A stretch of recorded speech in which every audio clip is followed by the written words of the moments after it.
Bonjour à tous, je vous salue avec le salut de l'islam. Assalamu alaikum wa rahmatullahi wa barakatuhu. Que la paix et la miséricorde de Dieu ainsi que ses bénédictions soient sur vous tous. Alors mes frères et sœurs, aujourd'hui, on va parler dans cette vidéo de deux paraboles qui sont bien connues d'ailleurs. La parabole des deux fils dans la Bible ainsi que la parabole des vignerons. Donc ça se trouve dans Matthieu chapitre 21 à partir du verset 43, que dis-je, 33, et on va remonter à partir du 28, d'accord?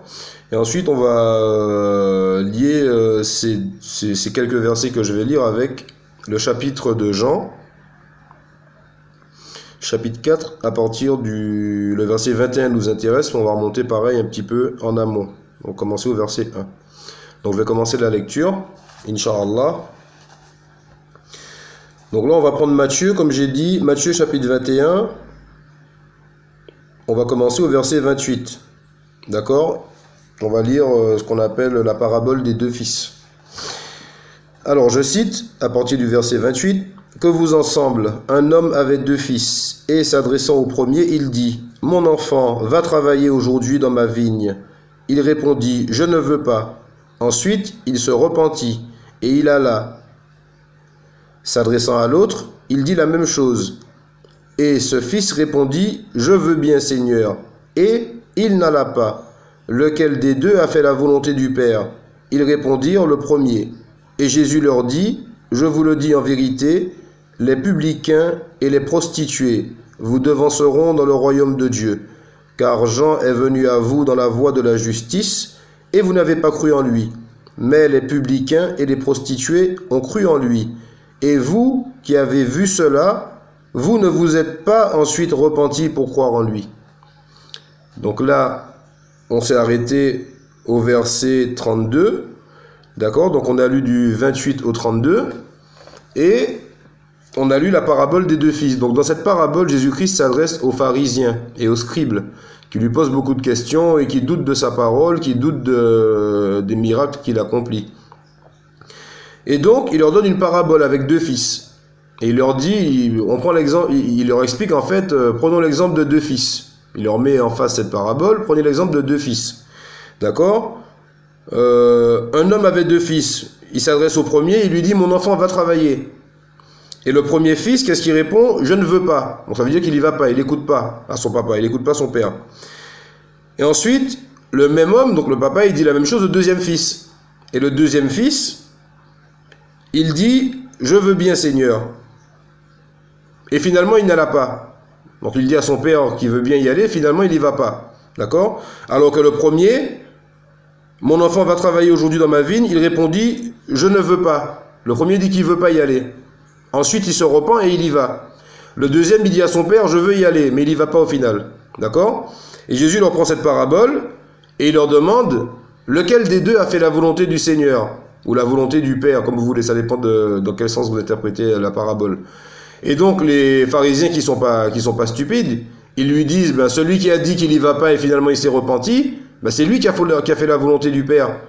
Contrairement au premier qui a dit, j'y vais et je fais pas. D'accord? Et Jésus-Christ leur répond bah, qu'ils ont raison en leur disant, en vérité, les publicains et les prostituées vous devanceront dans le royaume de Dieu. Car Jean est venu à vous dans la voie de la justice et vous n'avez pas cru en lui. Mais les publicains et les prostituées ont cru en lui. Et vous qui avez vu cela, vous ne vous êtes pas ensuite repentis pour croire en lui. Donc en fait, il est en train de comparer les scribes et les pharisiens à celui qui voit les preuves et qui reste dans son orgueil et qui ne veut pas y croire. Il compare les pharisiens à l'un des deux fils. À quel fils? Ben, celui qui dit j'y vais et je ne fais pas. Un peu comme un verset du Coran où Allah nous dit, exalté soit-il, que les Juifs, ils ont répondu, nous avons entendu et désobéi. Ça veut dire qu'ils écoutent la parole, mais ils ont la parole, mais ils n'écoutent pas, ils n'obéissent pas. Ou dans notre verset du Coran, où Allah les compare à un âne qui porte des livres. C'est-à-dire, un âne, c'est un bourricot, il a des livres sur le dos, machallah, mais il ne suit pas les livres. Il n'écoute pas ce qu'il y a dedans. Donc Allah, il les compare à un âne qui porte des livres. C'est-à-dire que les Juifs, comme Allah exalté soit-il nous dit dans le Coran, ils avaient la garde de la Torah, c'est eux qui ont eu la garde du livre, mais ils ne l'appliquèrent pas. Encore pire, ils la falsifièrent sciemment, dit le Coran, mais en tout cas, ils ne l'appliquèrent pas. Donc ça veut dire que Dieu les compare à un âne qui porte des livres dans le Coran. Et dans ce verset de la Bible, dans cette parabole des deux fils, on a Isa alayhi salam qui est en train d'expliquer aux pharisiens que lui, il les compare à l'un des deux fils. Donc vous avez un fils qui dit à son papa, oui, je vais travailler dans la vigne, et il n'y va pas du tout. Et vous avez un autre qui dit, papa, j'y vais pas, et finalement, il se repent. D'accord? Et on peut très bien comparer ça à l'exemple de la plupart des chrétiens d'aujourd'hui qui disent, nous sommes croyants, non pratiquants. C'est la même chose. Oui, Seigneur, oui, Dieu, on croit en toi, mais on pratique aucun de tes commandements. Et vous avez l'inverse, vous aurez des athées qui ne croient pas en la parole de Dieu, et qui peut-être finalement vont raisonner et suivre les commandements de Dieu. Et donc Jésus-Christ explique que la paix soit sur lui, que ce sont ces gens-là qui réussissent. D'accord? Alors, ça c'était la première parabole. Maintenant, on va lire la deuxième parabole, la parabole des vignerons. Donc en fait, Jésus-Christ, il a cité plusieurs paraboles pour que les pharisiens comprennent qu'ils sont dans l'erreur et qu'ils doivent sortir du chemin de l'erreur pour accepter l'épreuve et émigrer au message du Christ. D'accord? Donc parabole des vignerons, donc toujours dans toujours dans Matthieu chapitre 21 verset 33. Écoutez une autre parabole. Il y avait un homme, maître de maison, qui planta une vigne. Il entoura d'une haie, y creusa un pressoir et bâtit une tour, puis il la ferma à des vignerons et quitta le pays. Lorsque le temps de la récolte fut arrivé, il envoya ses serviteurs vers les vignerons pour recevoir le produit de sa vigne. Les vignerons, s'étant saisis de ses serviteurs, battirent l'un, tuèrent l'autre et lapidèrent le troisième. Il envoya encore d'autres serviteurs en plus grand nombre que les premiers. Et les vignerons les traitèrent de la même manière. Enfin, il envoya vers eux son fils en disant, « Ils auront du respect pour mon fils. » Mais quand les vignerons virent le fils, ils dirent entre eux, « Voici l'héritier, venons, tuons-le, et emparons-nous de son héritage. » Et ils se saisirent de lui, le jetèrent hors de la vigne et le tuèrent. Maintenant, lorsque le maître de la vigne viendra, que fera-t-il de ces vignerons?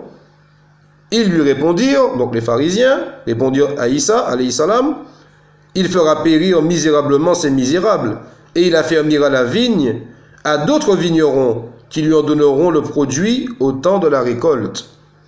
Jésus leur dit, n'avez-vous jamais lu dans les Écritures, la pierre qu'ont rejetée ceux qui bâtissaient est devenue la principale de l'angle. C'est du Seigneur que cela est venu, et c'est un prodige à nos yeux. C'est pourquoi je vous le dis, le royaume de Dieu vous sera enlevé et sera donné à une nation qui en rendra les fruits. Celui qui tombera sur cette pierre s'y brisera et celui sur qui elle tombera sera écrasé. Après avoir entendu ces paraboles, donc la parabole du fils et la parabole des vignerons, les principaux sacrificateurs et les pharisiens comprirent que c'était d'eux que Jésus parlait et ils cherchaient à se saisir de lui. Mais ils craignaient la foule, les pharisiens et les scribes, parce qu'elle le tenait pour un prophète. Donc nous avons dans ce passage pas mal d'arguments qui sont très intéressants. Donc je ne vais pas tout relire, on va faire un résumé, d'accord? Donc dans la parabole du vigneron, nous avons Jésus-Christ, que la paix soit sur lui, qui donne une deuxième parabole aux sacrificateurs principaux ainsi qu'aux scribes, en leur disant... Imaginez un homme qui a une vigne. Donc en fait, il est en train de faire une comparaison avec le Seigneur, le Créateur, qui a envoyé plusieurs prophètes. D'accord? Il leur donne une comparaison au niveau plus bas, parce qu'ils ne comprennent pas. Ils ont du mal à comprendre le message. Donc il prend la comparaison de deux fils, un père avec deux fils. Et ensuite il prend la comparaison d'un maître. Donc c'est un maître à qui appartient toute une vigne. D'accord? Dans cette vigne, il nous explique qu'il a entouré la vigne de haies, qu'il y a creusé un pressoir, d'accord, et qu'il a mis dans cette vigne des vignerons. Donc il emploie des esclaves qui travaillent pour lui, des vignerons. Ensuite, à un moment venu, il envoie des serviteurs aux vignerons, c'est-à-dire qu'il envoie des hommes qui vont aller voir les vignerons pour récupérer la récolte. On va dire des chefs de chantier. Il envoie des chefs de chantier, peut-être 3 mois après, pour récupérer la récolte que les vignerons sont censés avoir récoltée. Qu'est-ce que les vignerons y font? Les vignerons se sont saisis des serviteurs.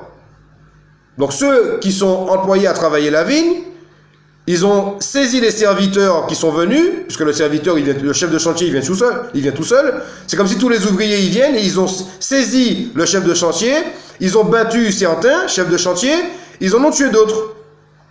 Alors qu'est-ce qui se passe? Le maître, quand il voit que les vignerons ne reviennent pas, enfin les serviteurs, les chefs de chantier ne reviennent pas, il envoie d'autres chefs de chantier, à chaque fois comme ça. Et à chaque fois, qu'est-ce qu'il nous est dit? Les vignerons les traitèrent de la même manière. Ça veut dire qu'ils en bâtirent certains, ils en tuèrent d'autres. Finalement, Jésus-Christ nous dit, que la paix soit sur lui, que le chef de la vigne a envoyé son propre fils. Il s'est dit, bon là c'est quand même mon fils, ils vont le respecter. Voilà. Ensuite, il nous informe que les vignerons, lorsqu'ils virent le fils, donc qui est censé être encore plus représentant que les serviteurs ou chefs de chantier, si on peut les appeler comme ça, ils ont dit, voici l'héritier, venez, tuons-le et emparons-nous de son héritage. Et ils se saisirent de lui, donc du fils, le jetèrent hors de la vigne et le tuèrent. D'accord? Ensuite, le maître, Jésus-Christ leur demande, par rapport à tout ce qui s'est passé, donc il leur dit, vous avez un maître qui a une vigne, qui engage des vignerons, les vignerons travaillent et travaillent le produit de la récolte. À un moment donné, le maître envoie les serviteurs pour récolter le fruit de la récolte, ou alors on peut les appeler les chefs de chantier. Et à chaque fois qu'un chef de chantier vient, les vignerons, ils le battent, ils le saisissent, ils le tuent. Et le maître envoie plusieurs comme ça. Après, quand il voit qu'ils ne reviennent pas tous, ben, il envoie carrément son fils. Il se dit, bon, mon fils, ils vont le respecter quand même. C'est ma progéniture, ils savent qui c'est, ils le connaissent. Et qu'est-ce qu'ils ont fait, les vignerons? Ils ont fait la même chose. Ils l'ont saisi, ils l'ont battu, ils l'ont tué, ils ont dit, on va prendre son héritage, donc on va prendre tout ce qui est la vigne. Donc en fait, la vigne nous appartient. Ils ont dit, voilà, la vigne, elle est à nous. Alors qu'on leur a donné la vigne, et ils connaissent le maître. On leur a donné la vigne, ils connaissent le maître. Ils ont dit non, ils prennent la vigne, tout est à eux. Et tous les serviteurs qui viennent pour leur dire, bon, donnez-moi la récolte pour le maître, ils les prennent, ils les tuent, pour garder la récolte pour eux. Alors, qu'est-ce qui se passe? Le fils est envoyé, le fils est rejeté. Ils le prennent, ils le battent, ils le tuent, ils le jettent hors de la vigne. Donc ça, c'est l'histoire, le contexte. Ensuite, on en va à la conclusion. Jésus-Christ leur demande donc, pour les faire raisonner, il leur demande, lorsque le maître de la vigne va venir, parce qu'au bout d'un moment, le maître, il va bien voir que les serviteurs ne sont pas revenus, ni le fils. Donc le maître, il va venir de lui-même.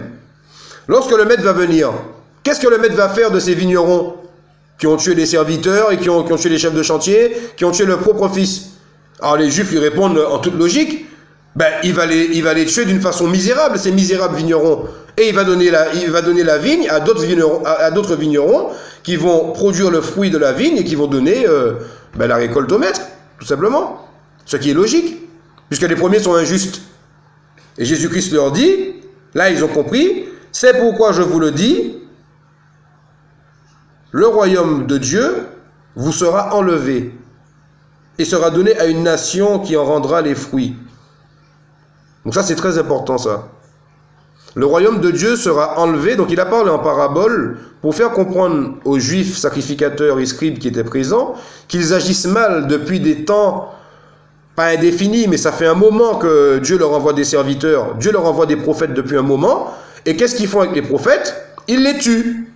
Ils les tuent sans cesse, ils les rejettent, ils ne croient pas au message, et ils ne portent pas le fruit du message des prophètes surtout. C'est pour ça qu'ils comparent ça à une vigne, pour qu'ils comprennent qu'ils sont dans l'erreur. Et il leur explique en fait que Dieu vous a donné des livres, vous a donné la sagesse dans des livres, et vous vous passez de cette sagesse.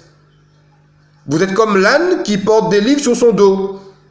Ça veut dire que vous ne pratiquez pas, vous ne faites pas ce qu'on vous demande. Et lorsqu'on vous envoie quelqu'un pour vous réformer, qui vous annonce ce qui est marqué dans vos livres, vous tenez le livre comme ça, vous ne voulez pas donner aux autres la connaissance, et en plus, lorsqu'on vient vous faire un rappel, vous effacez, vous tuez ceux qui vous gênent. Et qu'est-ce qu'il leur dit à la fin? En vérité, le maître qui a envoyé plusieurs serviteurs, et qui a élu un Messie, qui est Isa alayhi salam, qui est appelé fils dans cette parabole, quand bien même le fils est venu pour confirmer tout ce que les autres ils ont dit, vous voulez le tuer, vous voulez le mettre dehors de la vigne. Donc Jésus-Christ leur dit, en vérité, donc on parle du futur, le royaume de Dieu, c'est-à-dire la sagesse qu'il vous a donnée dans la Torah et dans les livres qu'il vous a donnés, va vous être enlevé à vous les Juifs et va être donné à une autre nation que les Juifs. Parce qu'une autre nation va en porter les fruits. Une autre nation que les Juifs. Et je fais une petite parenthèse, on ne parle pas des chrétiens, puisque les chrétiens, Jésus-Christ n'était pas chrétien, il était juif. D'accord? Les chrétiens, ce sont les premiers. Les premiers qu'on a appelés chrétiens, c'était à Antioche, si je ne m'abuse, ce sont ceux qui ont suivi le message de Christ, qui ont été appelés chrétiens. Donc les chrétiens, Jésus-Christ, il ne connaît pas chrétien. Lui, il était juif, il est venu porter un message au peuple des juifs. Il n'est pas venu porter un message pour les chrétiens ou prêcher le christianisme. Ça n'existait pas à cette époque. Donc cette parabole, on voit là-dedans que Jésus-Christ, que la paix soit sur lui, a pris une parabole au sens le plus léger, le plus bas, pour que les pharisiens comprennent et qu'ils donnent eux-mêmes la réponse. Il a pris la parabole du fils, des deux fils, pour leur montrer avec facilité qu'il est très, très facile de juger entre le fils qui dit « je crois mais je ne fais pas » et le fils qui dit « je ne crois pas puis finalement fait », pour qu'ils puissent juger les scribes. Quel est le fils qui est le plus méritant? Évidemment, ils ont trouvé tout de suite celui qui dit « je ne crois pas » et qui fait après. Donc là, il leur a pris une deuxième parabole pour leur expliquer. Imaginez, vous avez une vigne, vous envoyez des serviteurs, vous avez des vignerons qui sont assignés à cette vigne. Les vignerons, chaque fois qu'il y a un chef de chantier qui vient, il le tue. Le propriétaire de la vigne envoie son propre fils en pensant que les vignerons vont le respecter. Et finalement, les vignerons, ils le rejettent, ils le tuent aussi. Donc, qu'est-ce qu'il va faire ce vigneron quand il va venir? Ben, il va moissonner tout le monde, il va châtier les mauvais vignerons, il va les enlever de la vigne et il va assigner à la vigne d'autres vignerons qui vont porter les fruits. Et les scribes, ils sont d'accord, ils disent effectivement, voilà ce qu'il fera le maître. Donc Jésus-Christ leur rétorque, vous avez raison, le maître qui vous a donné, le Seigneur qui vous a donné la Torah que vous avez, avec la prophétie, et tous les prophètes qui sont annoncés dans votre Torah, et vous les avez rejetés certains, tués d'autres, eh bien sachez que le royaume de Dieu va vous être enlevé. C'est pas une supposition, c'est une certitude, c'est une affirmation dans le futur. Le royaume de Dieu va vous être enlevé et va être donné à une nation qui apportera des fruits. D'accord? Et c'est très certainement la nation de l'islam, puisque Dieu il a fait deux alliances. Il a fait une alliance avec les Israélites et les Ismaélites. Donc on parle d'une des deux nations. La première qui a reçu la révélation, c'est les Juifs. Et on parle des Juifs là. Donc, le royaume des dieux va être donné à une autre nation qui va porter ses fruits. Et il n'y a que deux nations qui ont le nom de Dieu dans leur nom, Israël et Ismaël. C'est ce qu'on a vu dans mes précédentes vidéos avec les rabbins juifs qui attestent de la véracité de l'islam. Et on a cela dans la Genèse, chapitre 17, verset 20, où Dieu nous parle des nations qu'il a élues. Ensuite, donc on continue parce que ça continue. Donc le royaume de Dieu vous sera enlevé et sera donné à une nation qui en rendra les fruits. Celui qui tombera sur cette pierre s'y brisera, et celui sur qui elle tombera sera écrasé. Après avoir entendu ces paraboles, les principaux sacrificateurs et les pharisiens ont compris que c'était d'eux que Jésus-Christ parlait, que la paix soit sur lui, et ils cherchaient à se saisir de lui. Donc, quand ils ont saisi le message, ils se sont dit, merde, on est encore dans l'erreur, celui-là va nous mettre dans la merde, on va le tuer aussi. Ils voulaient tuer Isa, alayhi salam, donc ils voulaient tuer le fils, alayhi salam, le fils du maître de la vigne. Et on finit comment? Mais ils craignaient la foule. Les scribes craignaient la foule, parce que la foule était autour d'eux, ils écoutaient Jésus, ils voyaient les miracles et tout. Parce qu'elle le tenait pour un prophète. La foule tenait Jésus-Christ pour un prophète. Donc là, ce n'est pas Jésus-Christ qui parle, c'est vrai. Mais même la foule qui est présente à cette époque le prend pour un prophète, Jésus-Christ. Et on ne va pas aller plus loin. Si vous continuez à lire, vous aurez après, dans le chapitre 22, la parabole du festin des noces. À aucun moment, Jésus-Christ ne contredit qu'il est prophète. Donc on a beaucoup d'éléments dans ces passages. Le premier, c'est que le royaume de Dieu va être enlevé aux Juifs et va être donné à une autre nation. Et le deuxième, c'est que Isa alayhi salam est un prophète. Comme j'ai déjà dit dans plein d'autres vidéos. Comme Allah exalté soit-il nous le confirme dans le Coran. D'accord? Donc, voilà, il y a un moment où, quand on a des preuves comme ça, il faut peut-être émigrer vers la vérité. Donc voilà, je vais clôturer cette vidéo, mes frères et sœurs. Je vais en faire une deuxième, puisque ça va être l'heure de rompre le jeûne, Inch'Allah. Je vais en faire une deuxième qui concerne ce que j'ai mis dans la première partie de ma vidéo. Là, on a lu le chapitre de Matthieu. Ensuite, on va lire le chapitre de Jean, à partir du verset 4. Donc sur ce, je vous dis assalamu alaikum wa rahmatullahi wa barakatuhu. Que la paix et la miséricorde de Dieu soient sur vous tous, en espérant que le petit passage que je viens de lire va faire résonner certains chrétiens, va raffermir la foi de certains de nos frères musulmans, puisque nous sommes, les musulmans, dans la vérité éclatante, comme Allah nous le dit dans le Coran. Nous sommes dans la vérité éclatante avec la religion de l'islam et avec la venue du prophète Mohammed sallallahu alayhi wa sallam. Donc qu'Allah nous préserve dans cette voie droite qui est la grecque et l'islam, qu'Allah nous pardonne nos péchés, qu'Allah nous facilite cette fin du mois béni de Ramadan, durant lequel le Coran a été révélé, qu'Allah accepte nos œuvres de charité, qu'Allah accepte nos aumônes, qu'Allah nous pardonne nos fautes, qu'Allah nous préserve de son châtiment de la tombe, de son châtiment de l'enfer, et qu'il nous accorde une demeure, incha'Allah, dans son saint paradis. Assalamu alaikum.